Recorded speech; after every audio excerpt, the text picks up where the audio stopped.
আজকে এমন একটা খাবার নিয়ে তোমাদের সকলের সামনে চলে এসেছি। তোমরা জানিও তোমরা কারা কারা খাও। আমি জানি যে বেশিরভাগ লোকেরাই খায়, কিন্তু তা সত্ত্বেও অনেকেই আছে নাক সিটকোই, কিন্তু নাক সিটকোনোর মতন কিছু খাবার নিয়ে আমি আসিনি। খেতে ভীষণ ভালো লাগে।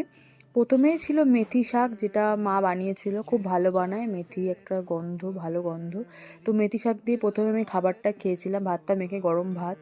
তারপরে তোমাদের সাথে ইন্ট্রোডিউস করাই যেটা নিয়ে এত কথা বলা, সেটা হচ্ছে মানে মুরগির যে গিলে মেটে সেটা। এবার কারা কারা তোমরা খাও অবশ্যই তোমরা কমেন্ট বক্সে জানিও।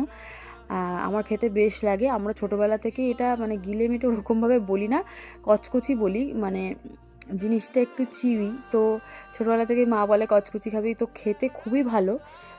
তো ভাই নিয়ে এসেছিলো অনেক দিন পর, তো সেটা মনে হলো যে কেন তোমাদের সাথে শেয়ার করব না ভিডিওতে। তো দেখো, তো সেটা নিয়ে গরম গরম ভাত মেখে খেয়েছিলাম। বেশ ঝাল ঝাল করে মা বানিয়েছিল, একটু ঝালঝালই ভালো লাগে খেতে। মাংসের মতো করেই রান্না করতে হয়, মানে চিকেন যেভাবে রান্না করে ঠিক সেইভাবেই রান্না করে। তো খেতে ভীষণ ভালো ছিল। তোমরা কমেন্ট বক্সে অবশ্যই জানিও তোমরা কারা কারা খাও। লাইক কমেন্ট শেয়ার করতে ভুলো না, সাবস্ক্রাইব করতে ভুলো না। Thank you.